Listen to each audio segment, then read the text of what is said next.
నమస్కారం. లక్ష్మి చెప్పే కథలకు స్వాగతం. వీణులతో వీక్షించటానికి సిద్ధం కండి.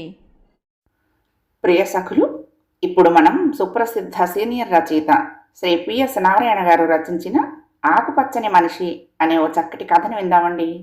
ఈ కథ స్వాతి సపరివార పత్రికలో 10/3/2023లో ప్రచురింపబడింది. ఇక కథ మొదలు పెట్టేస్తున్నానండి. ఉదయం 7 గంటల సమయంలో కోల్కతా చెన్నై హైవే మీద విజయవాడ దాటగానే సాయిరాంపురం ఆర్చి ముందు ఆగిన ఎర్ర బస్సు నుండి దిగింది మంజరి. ఆమె దిగుతూ ఉండగానే ప్రశాంత్ దగ్గరకు వచ్చి చేతులను సూట్ కేసు అందుకున్నాడు. ఆమె ఆశ్చర్యంగా చూసింది అతడి వంక. నేను ఆటోలో వచ్చేదాన్ని కదా, నువ్వెందుకు వచ్చావు అంది. అమెరికాలో ఉండి వచ్చిన అమ్మాయిని షేర్ ఆటోలో ఎక్కించడం మర్యాద కాదని బండి తీసుకొచ్చాను అన్నాడు. కిలకిలా నవ్వింది బావ మాటలకు మంజరి. బీటెక్ ఇండియాలో, ఎంటెక్ అమెరికాలో చేసింది. ప్రశాంత్ బాపట్లలో అగ్రికల్చర్ బిఎస్సీ చేసి వంశపారంపర్యంగా వస్తున్న పొలంలో స్వయంగా వ్యవసాయం చేసుకుంటున్నాడు. బండెక్కి పరుపు మీద కూర్చుని దిండుకు ఆనుకుంది మంజరి. గతుకుల బాట మీద రావటానికి తనెక్కడ ఇబ్బంది పడతానో అన్నట్టుగా బావ చేసిన ఈ ఏర్పాటు ఎంతో ఆనందాన్ని కలిగించింది. 5-6 ఏళ్ల క్రితం వచ్చినప్పుడు గ్రామంలో తను చూసిన దృశ్యం గుర్తుకు రాగా కళ్ళు మూసుకుంది. ఆకుపచ్చ పట్టు చీరలు నేల మీద పరిచారా అన్నట్టుగా చుట్టూ పొలాలు, వాటికి కాపలా అన్నట్లుగా గట్ల మీద అక్కడక్కడ తాటి చెట్లు, పక్కన కొండల వెనుగ్గా పైకొస్తున్న సూర్యుడు. గుండెల్లో ముద్రింపబడిన ఆ ఆహ్లాదకర దృశ్యాన్ని ఇప్పటికీ మర్చిపోలేకపోతున్నది. ఎత్తైన సిమెంటు మేడల్లో కృత్రిమ చల్లదనంలో పెరిగిన తనకు స్వచ్ఛమైన చల్లటి గాలి, పైరు మీదుగా వస్తున్న తడిసిన మట్టి వాసన ఎంతో ఆనందాన్ని కలిగించింది. 3 సంవత్సరాల క్రితం తండ్రి పోయిన తర్వాత ఎన్నో ఒత్తిళ్ళొచ్చినా సొంత ఇంటిని పొలాలని వదిలి వెళ్ళి మరొక ప్రదేశంలో వలసజీవి అవ్వటం ఇష్టం లేకపోయింది ప్రశాంత్కి. పెంచిన నేలను, అన్నం పెట్టిన భూమిని వదిలి వెళ్ళటం అంటే కన్న తల్లిని తిరస్కరించి నెట్టివేయటమే అనేది అతడి అంతరంగం. కాంకర్ రోడ్డు మీద బండి చక్రం గుంటల్లో పడటంతో అతడి మీదకు ఒరిగిపోయింది మంజరి. జాగ్రత్త అన్నాడు ఆమెను పట్టుకుంటూ. మళ్ళా ఎప్పుడు అమెరికా ప్రయాణం అడిగాడు. ఇంకా అక్కడికి వెళ్ళే ప్రసక్తే లేదు అంది నవ్వుతూ. అదే, నీకు నీ ఊరి మీద ప్రేమ ఉన్నట్లే నాకు నా దేశం మీద ప్రేమ ఉంది బావ మొహంలోకి చూస్తూ అంది. అతడు ఆమె చేతిని తన చేతిలోకి ఆప్యాయంగా తీసుకున్నాడు. ఊళ్ళోకి వచ్చింది బండి. వెళ్ళవేసిన ఇళ్ళు, తలుపులకు కిటికీలకు వేసిన క్రీమ్ రంగు, మండిగాలకు కుంకుమ బొట్లు. ఊరికి పండుగ కళ్ళు అప్పుడే వచ్చేసిందన్నమాట. ఆ ఇళ్లను కళ్ళు పెద్దవి చేసుకొని చూస్తూ అంది. వాకిళ్లకు మామిడి తోరణాలు కట్టిన తర్వాత చూడు ఇంకెంత అందంగా కనపడతాయో. జ్యేష్ఠమాసం వస్తూ శోభను చంకనేసుకొస్తుంది. నువ్వు ఇంతవరకు ఏరువాక సంబరాలు చూడలేదు కదా, ఎల్లుండి చూద్దు గాని అన్నాడు. నేను వచ్చింది చూడటానికి కాదు, అరక పట్టుకోవటానికే. కళ్ళు మూసి తెరుస్తూ పక్కపక్క నవ్వింది. ఆమె మాట అతడికి ఎంతో ఆనందాన్ని కలిగించింది. మంజరి వెళ్ళేటప్పుడు మంచి జెరి అంచు మంగళగిరి నేత చీర అమ్మ పెడదామనుకుంది. దాన్ని ఇప్పుడు కాదు, పొలంలోకి దిగే ముందే కట్టుకోమని చెప్పాలి అనుకున్నాడు మనసులో. అతడు నవ్వుతూ, సరే వస్తానన్నమాట నీ నోట విన్నప్పటి నుంచి నా కోసమే అనుకుని సంబరపడిపోయానులే అన్నాడు కవ్వింపుగా. ఎత్తైన అరుగుల మధ్య వాకిటి ముందు బండి ఆగింది. ఆమెను ఆహ్వానించేందుకే అన్నట్లుగా అత్తయ్య అక్కడ నిలబడి ఉంది. సరిగ్గా అప్పుడే పాలేరు పరిగెత్తుకుంటూ వచ్చాడు. అయ్యా, కొంపలు అంటుకున్నాయి. మన పొలంలో రాత్రి ఎవరో చాలా చోట్ల గుంటలు తవ్వేశారు. కొన్ని మళ్లల్లోకి ఎద్దులు దిగి నారును తొక్కేశాయి. ఎల్లుండి పండక్కి కావాలనే అడ్డంకులు కల్పించినట్టుగా ఉందయ్యా అన్నాడు పరిగెత్తుకు రావటంతో వగరుస్తూ. కలవరపడ్డాడు ప్రశాంత్ ఆ మాటలు వింటూనే. అమ్మా, మంజరిని లోపలికి తీసుకువెళ్ళి ఇప్పుడే వస్తాను అంటూ పాలేరు వెనకాలే హడావుడిగా వెళ్ళాడు పొలం దగ్గరకు. బండి తోలిన మనిషి మంజరి దిగగానే ఎద్దుల్ని కట్టేస్తూ, మీరు లోపలికి వెళ్ళండమ్మా అంటూ వాళ్ళ వెనకాలే పరిగెత్తాడు యజమానికి ఆసరాగా ఎదురొస్తున్న వాళ్ళని కూడగట్టుకుంటూ. అది వీరభద్రంగాడి పనే. వాడిని ఎదుర్కోవటం ఒకళ్ళిద్దరి వల్ల అయ్యే పని కాదు. ఇప్పటికే వాడి వాళ్ళంతా కయ్యానికి కాలు దూవుతూ అక్కడ చేరుంటారు. ఇతరులు పచ్చగా ఉండటం వాడు చూడలేడు. ప్రశాంత్ తండ్రి 3 సంవత్సరాల క్రితం మరణించాడు. ఆయన ఉన్నంతకాలం తాలెత్తలేని వీరభద్రం ఒక్కసారిగా విజృంభించాడు. ఎలాగైనా ప్రశాంత్ను ఊళ్ళో నుంచి వెళ్ళగొడితే తన పొలాలకు పక్కనే ఉన్న వాటిని తక్కువ ధరకే తన పొలంలో కలుపుకోవచ్చు అనేది అతడి దురాలోచన. అందుకే ఏదో రకంగా ఇబ్బందులు కల్పిస్తూ ఉంటాడు. పొలంలోని చాలా మళ్ళు చిందరవందరై మట్టి కుప్పలతో అసహ్యంగా ఉన్నాయి. ప్రశాంత్ అతని మనుషులు తప్ప అక్కడ మరెవరూ లేరు. అలా చేయించింది ఎవరో అక్కడున్న అందరికీ తెలిసిందే అయినా రుజువులు లేకపోవడంతో బయటకు అనలేకపోతున్నారు. అరే కూలీలను తీసుకొచ్చి నేలంతా వెంటనే చదును చేయించు, రేపటికల్లా మళ్ళన్నీ తయారవ్వాలి అన్నాడు ప్రశాంత్. పండగ కదండి, అందరూ ఇప్పటికే కుదురుకుపోయి ఉంటారు, దొరకటం కష్టమేమోనండి నసుగుతున్నట్టుగా అన్నాడు పాలేరు. నీ ప్రయత్నం నువ్వు చెయ్యి, నేను టౌన్కు వెళ్ళి చిన్న జేసీబీ దొరుకుతుందేమో చూస్తాను. ఈలోగా వీరభద్రం పొలాలకు అనుకున్న మళ్ళను కాకుండా తూర్పున కొన్నింటిని రెడీ చేస్తే అక్కడ పౌర్ణమి నాడు దున్నించి నాట్లు వేయటం ప్రారంభిద్దాము. అప్పటి వరకు మనం ఏ మళ్ళల్లో చేయబోతున్నది ఎవరికి తెలియకూడదు చెప్పాడు. అలాగేనయ్యా. మరో పాలేరు వస్తూనే, వీరభద్రం గారు 2 రోజుల క్రితం బందరు వెళ్ళారయ్యా, వాళ్ళని ఎవరినో ఆసుపత్రిలో చేర్పిస్తే చూడటానికి చెప్పాడు చిన్నగా. జ్యేష్ఠ పౌర్ణమి నాటికి తొలకరిపడి భూమి దున్నేందుకు వీలుగా మెత్తబడుతుంది. ఆనాడే దుక్కి దున్ని వ్యవసాయపు పనులు ప్రారంభిస్తారు. ఆ రోజు ప్రతి రైతు ఇంటా ఓ పండుగే. తెల్లవారుతుండగానే పాలేర్లు వచ్చి ఇంటి వాకిళ్లకు మామిడి మండలు కట్టారు. 7 గంటలకల్లా ప్రశాంత్ మంజరి తలంట్లు పోసుకున్నారు. అత్తయ్య చెప్పినట్లుగా మంజరి కొత్త చీర కట్టుకుంది. ముగ్గురు పొలానికి బయలుదేరారు. నడవగలవా, బండెక్కుతావా మంజరిని అడిగాడు. ఈ కాస్త దూరం నడవలేని దాన్ని అరకనట్లు నడిపిస్తాను అంది. ప్రశాంత్ నవ్వాడు. ఏసీ గదులకు కంప్యూటర్లకు అలవాటు పడ్డదానివి, ఆ అవసరం నీకు రాదులే గాని అమ్మ చేపట్టుకున్నాడు అన్నాడు. వాళ్ళు పొలం దగ్గరికి వచ్చేటప్పటికే పాలేర్లు ఎడ్లను అలంకరించారు. అత్తయ్య సూచించినట్లుగా మంజరి వాటికి, భూమికి, అరకకు, మిగతా పనిముట్లకు పసుపు కుంకుమలు పెట్టి పూజలు చేసింది. పొలాలలో ఏరువాక కార్యక్రమాలు ప్రారంభమయ్యాయి. పక్క పొలంలో వీరభద్రం కూడా కుటుంబంతో సహా వచ్చి ఆ కార్యక్రమాన్ని నిర్వహిస్తున్నాడు. ప్రశాంత్ హితులంతా వచ్చారు. పూజలు అవ్వగానే అతడి ఎదురుగా ఆడవాళ్లు నిలబడి హారతులిచ్చి పంట బాగా పండాలని దేవుణ్ణి ప్రార్థించారు.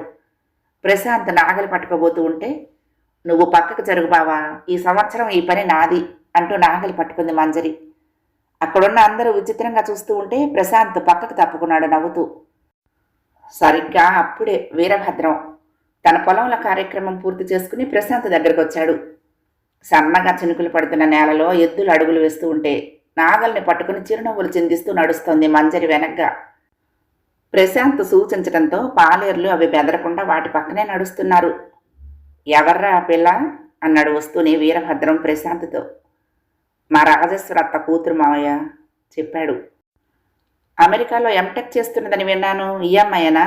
ఎప్పుడొచ్చింది ఇండియాకు? ఈ మధ్యనే ఏరువాక ఉత్సవాలు చూడాలని సరదా పడి మా నూరు వచ్చింది చెప్పాడు. బాగుంది అంటూనే, అవునరా, పొలంలో ఎవరో గుంటలు తవ్వి ఆగం చేశారట కదా మొన్న రాత్రి. నారుమళ్ళను కూడా గేదెలు తొక్కేసినాయంట. రాత్రి బందర్ నుంచి రాగానే మీ అత్తయ్య చెప్తే చాలా బాధేసింది అన్నాడు విచారంగా మొహం పెట్టి. పాలేర్లు ముఖాలు పక్కకు తిప్పుకున్నారు ఆయన మాటలకు. చేసిందంతా చేసి వెధవ నాటకాలు. అయ్యగారు ఊ అంటే చాలు, కర్రలకు నిమిషాల్లో పని కల్పిస్తారు. మరొకసారి తమ పొలం వైపు కన్నెత్తి చూడకుండా. మళ్ళీ మాటల్లో ఆయన ముత్తాతలు, అయ్యగారి ముత్తాతలు, సొంత అక్క చెల్లెళ్ల బిడ్డలంటూ ఒక కథ చెప్తాడు. ఈ పొలం విషయంలో ఆయన ఆలోచనలు బహిరంగ రహస్యమే. ప్రశాంత్ గట్టు మీదకొస్తూ, పాడైన నారుకు బదులు ఎంత కావాలో చూసి కొనుక్కురావాలిరా, ఉన్నది నాటడం పూర్తయ్యేలోగా అన్నాడు పాలేరుతో. బాబా, ఈ కాస్తలో కూరగాయలు పండిస్తే సంవత్సరం అంతా కాసులు గలగలలాడుతుంటాయి కదా, వేరే నారు దేనికి అంది మంజరి. నిజమేనండి అయ్యగారు, ఇప్పటికే వరికి గిట్టుబాటు ధర లేక గెలగెలలాడుతున్నారు రైతులంతా. మిగిలిన మళ్లల్లో అమ్మగారు చెప్పినట్లు కూరగాయలు పండిద్దాం. వాటికి చాలా చాకరీ చెయ్యాలిగా. మేము లేవా సారు, మా ఆడవాళ్ళు లేరా? లాభం లేకపోతే వచ్చే సంవత్సరం మళ్ళా వరే వేద్దాము అన్నారు పాలేర్లు. అక్కడ పనిచేసే అందరికీ ప్రశాంత్ అంటే ఎంతో ఇష్టం. ఎప్పుడూ వాళ్లకు తిండికి ఇబ్బంది లేకుండా చూడటమే కాకుండా ఎవరింట ఏ కష్టం వచ్చినా ముందుండి ఆదుకుంటాడు. అతడు చెప్పేది ఒక్కటే, సంవత్సరం అంతా మన కుటుంబ ఖర్చులకు సరిపడా ఉంచుకుని మిగతాది పంటకు మూలకారకులైన పని వాళ్ళందరికీ పంచటం, ఇంకా మిగిలితే ఆసరా లేని వాళ్లకు అందించటం. అందరి నోళ్లు కొట్టి ఎంత దాచుకున్నా పోయేటప్పుడు మనతో రావు కదా అంటాడు. మీరు చేస్తానంటే నాకేం అభ్యంతరం లేదురా, ఏ కూరగాయలు వేస్తారో మీరే నిర్ణయించండి అన్నాడు. పక్క కాలువ నుంచి నీళ్లు పెట్టారు మళ్లల్లోకి. 2 ట్రాక్టర్లు దున్నుతున్నాయి. నారు కట్టలు కట్టి అందిస్తూ ఉంటే పాటలు పాడుకుంటూ వరుసగా నాటుతున్నారు ఆడవాళ్లు. అదో అద్భుతమైన దృశ్యం. అంతా రంగురంగుల చీరలను మోకాళ్ల మీదకు బిగించి కట్టుకున్నారు. కుప్పుల్లో బంతిపూలు. మంజరి ఆ దృశ్యాలన్నింటినీ తన సెల్ ఫోన్లోకి ఎక్కిస్తుండడమే కాకుండా సెల్ఫీలు తీసుకుంటున్నది. తనకు వాళ్లతో పాటు పొలంలోకి దిగాలని ఉన్నా బావ అత్తయ్య ఏమంటారో అని కాస్తంత వెనకడుగు వేసింది. ఆ దృశ్యాన్నే తన్మయంగా చూస్తూ అప్రయత్నంగా తను ఓ కూని రాగాన్ని అందుకుంది. మీరు ఇంటికి వెళ్ళండి, అమ్మ వంట చేస్తే పాలేరు వచ్చి నాకు భోజనం తెస్తాడు చెప్పాడు ప్రశాంత్. అంతటి దానికి పాలేరు దేనికి, నేను తేలేనా, పద అత్తయ్య వెళ్దాం అంటూ మంజరి బయలుదేరింది. ప్రశాంత్ మురిపంగా చూశాడు మంజరి వంక. ఈమె ఎవరికి భార్య అవుతుందో కానీ ఆ ఇల్లు ఎప్పుడూ 1000 దీపాల వెలుగులతో కళకళలాడుతూనే ఉంటుంది. ఆ రాత్రి భోజనాలు చేసి పడుకునేటప్పటికి 12 దాటింది. వ్యవసాయం మీద మంజరి వేస్తున్న ప్రశ్నలకు వివరంగా సమాధానాలు చెప్పాడు ప్రశాంత్. పచ్చగా కనపడే పొలాలను చూసి ఇదేదో భూతల స్వర్గమని కలలు కనబోకు. కలి ప్రభావంతో ఇప్పుడు అన్నింటా మోసాలే. ఈర్ష్యలు, కపట నాటకాలు, కల్తీ ఎరువులు, కల్తీ విత్తనాలు, చివరకు నానా ఇబ్బందులు పడి పంటను అందిపుచ్చుకుంటే దళారుల వీరంగం. కష్టానికి దొరకని ఫలితం. అందుకే ఈ బాధలన్నీ పడుతూ అప్పుల ఊబిలో కూరుకుపోయిన రైతులకు ఆత్మహత్యలే శరణ్యం అవుతున్నాయి అన్నాడు. దేనికైనా ఎదురు తిరిగితేనే బావా విజయం లభించేది. ప్రారంభంలో ఇబ్బందులు ఉండొచ్చు, కానీ మన దృఢ సంకల్పమే మనల్ని విజయ పథంలోకి నడిపిస్తుంది అంది మంజరి. 2 రోజుల తర్వాత ఓ రోజు సాయంత్రం అప్పుడే చీకటి పడుతున్న సమయంలో వీరభద్రం ప్రశాంత్ ఇంటికి వచ్చాడు. ప్రశాంత్ తల్లి అతన్ని చూస్తూనే కించిత్ కలవరపడింది. సామాన్యంగా ఆయన గారు తమింటికి రాడు, వచ్చాడంటే కొంప మీదకేదో తెచ్చాడన్నమాటే. భర్త ఉండగా ఆయన ముందు నోరు తెరవడానికే భయపడేవాడు. ఆయన పోయారు, ఇక ప్రతిదానికి పేచీనే. కారణం తెలిసిందే అయినా అడ్డుకోవటానికి నానా ఇబ్బంది పడవలసి వస్తోంది. ప్రశాంత్ కాబట్టి ధైర్యంగా సౌమ్యతతోనే వాటిని అధిగమించడానికి ప్రయత్నిస్తున్నాడు. మరొకరైతే ఈ పాటికి తన్నుకోవటమో గ్రామం వదిలి పారిపోవటమో చేసుండేవారు. అన్నయ్య గారు మర్యాద కంది ఆమె. ప్రశాంత్ అప్పుడే టౌన్ నుంచి వచ్చి బావి దగ్గర స్నానం చేస్తున్నాడు. ఎవరొచ్చారా అన్నట్టుగా మంజరి తొంగి చూసింది. పిల్ల, నీ పేరేమిటో, ఇలా కూర్చో. నీకు తెలుసో తెలీదో మనమంతా బంధువులమే. నీ ఆలోచన ఏమిటి? మళ్ళీ అమెరికా వెళ్ళాలనా, హైదరాబాద్లో సెటిల్ అయిపోవాలనా? మీ నాన్న బ్యాంకు మేనేజర్ కదూ అన్నాడు నవ్వుతూ. అవును అంకుల్, నేను తిరిగి అమెరికా వెళ్ళాలనుకోవటం లేదు, ఇక్కడే ఉండిపోతాను అంది చిన్నగా. మంచిదమ్మా, చాలా మంచిది. అది మనకు జన్మనిచ్చిన దేశం మీద ప్రేమ అంటే. మావాడు అలాగే అంటాడు.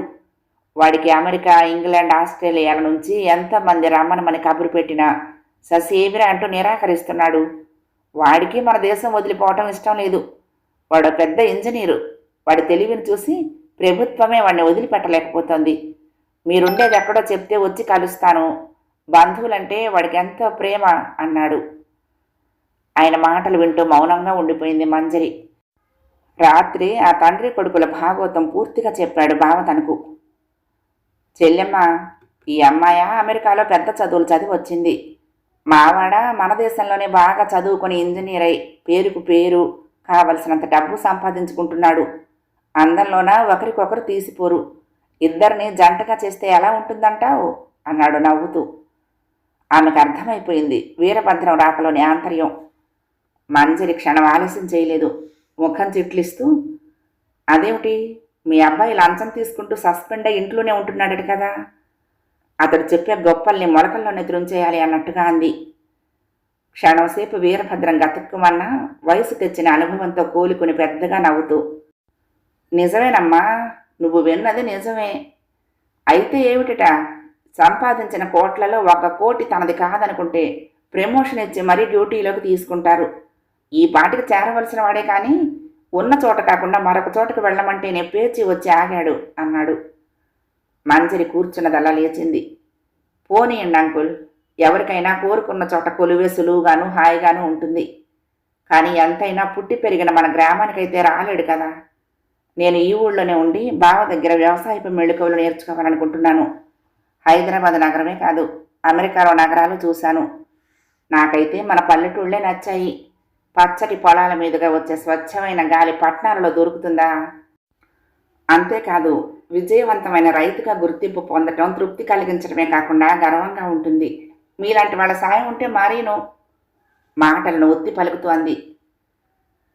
అమెరికాలో దొరల నడుమ ఉండి వచ్చిందానివి మట్టి వాసన కొట్టుకుంటూ నీరు కావు బట్టల్లో తిరిగే మనుషుల నడుమ ఎలా ఉండగలుగుతావు? ఇబ్బందిగా చూస్తూ అన్నాడు. హైదరాబాద్లో పుట్టి పెరిగిన దాన్ని అమెరికాలో ఉండలేదా? ప్రదేశం మారినట్లే మనిషి మారతాడు, ఆలోచనలు అలవాట్లు మారతాయి. సాయిరాంపురం వచ్చిన ఈ 2 రోజుల్లోనే మరొకటి కూడా అనుకున్నాను అంకుల్. అన్నీ కలిసొస్తే ఇక్కడే శాశ్వతంగా ఉండిపోవాలని చెప్పింది.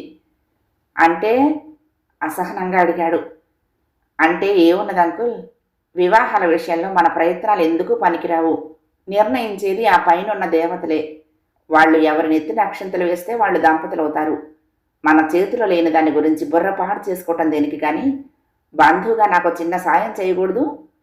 నాన్న సర్వీసు ఇంకా 2 ఏళ్లలోకి వచ్చింది. ఆయనకు నేను ఒక్కదాన్నే కూతుర్ని. రిటైర్ అయిన తర్వాత అమ్మా నాన్నను కూడా ఇక్కడికి తీసుకువద్దాం అనుకుంటున్నాను. అయితే దానికి నేను చేసేదే ఉంది? గుర్రుగా చూస్తూ అన్నాడు. ఇక్కడ మీకు తెలిసిన వాళ్ళ పొలం ఏదైనా అమ్మకానికి ఉంటే చెప్పండి అంకుల్. ఊళ్ళో బాగా పరపతి ఉన్న మీరు తలుచుకుంటే నా కోరిక ఇట్టే తీరిపోతుంది. అంతేకాకుండా మీరు బాగా సంపాదిస్తున్న మీ అబ్బాయి దగ్గరికి వెళ్ళి సెటిల్ అవ్వాలనుకుని మీ పొలాన్ని అమ్మకానికి పెట్టినా సరే మేము కొనుక్కుంటాము. మార్కెట్ ధరకేలేండి, తక్కువకేమి ఇవ్వనక్కర్లేదు అంది కళ్ళు చికిలించి చూస్తూ. గుడ్లు ఎర్ర చేసి చూస్తూ విసురుగా లేచి నిలబడ్డాడు వీరభద్రం. బంగారు పళ్ళెంలో భోజనం ఏర్పాటు చేద్దామని నేను అనుకుంటూ ఉంటే నువ్వు తెలివి తక్కువగా విస్తరాకుల్లోనే భోజనం చేస్తానంటే చేసేదే ఉంది? రైతుగా అవ్వాలనుకోవటం మండుతున్న కొలిమిలో వేళ్లు పెట్టడమే అని గుర్తుంచుకో. చిరాగ్గా మంజరిని చూస్తూ వెళ్ళిపోయేటందుకు వెనక్కు తిరగబోయాడు. అంకుల్, ఇది నాకు నిప్పుల కొలిమవుతుందో దేవేంద్ర భవనం అవుతుందో తెలియదు, కానీ ఒకటి మాత్రం నిజం అంకుల్. 10 మంది నెత్తుడితో వండిన భోజనాన్ని బంగారు పళ్ళెంలో తినేదానికంటే తన నెత్తుటినే చెమటగా మార్చే మా బావ నాకు భోజనం పెట్టడానికి సిద్ధపడితే నేను విస్తరాకుల్లో అయినా తినేందుకు తయారుగా ఉన్నాను. వెనక నుండి మంజరి మాటలు వినిపించాయి. కథ సమాప్తం. ప్రియ సఖులు, ఈ కథ మీకు నచ్చితే తప్పకుండా లైక్ చేయండి, షేర్ చేయండి, కామెంట్ చేయండి, సబ్స్క్రైబ్ చేసుకుని నన్ను ఎంకరేజ్ చేయండి. ఉంటానండి. ప్రేమతో లక్ష్మి, కృష్ణాతీరం దుర్గమ్మ సన్నిధానం. నమస్తే.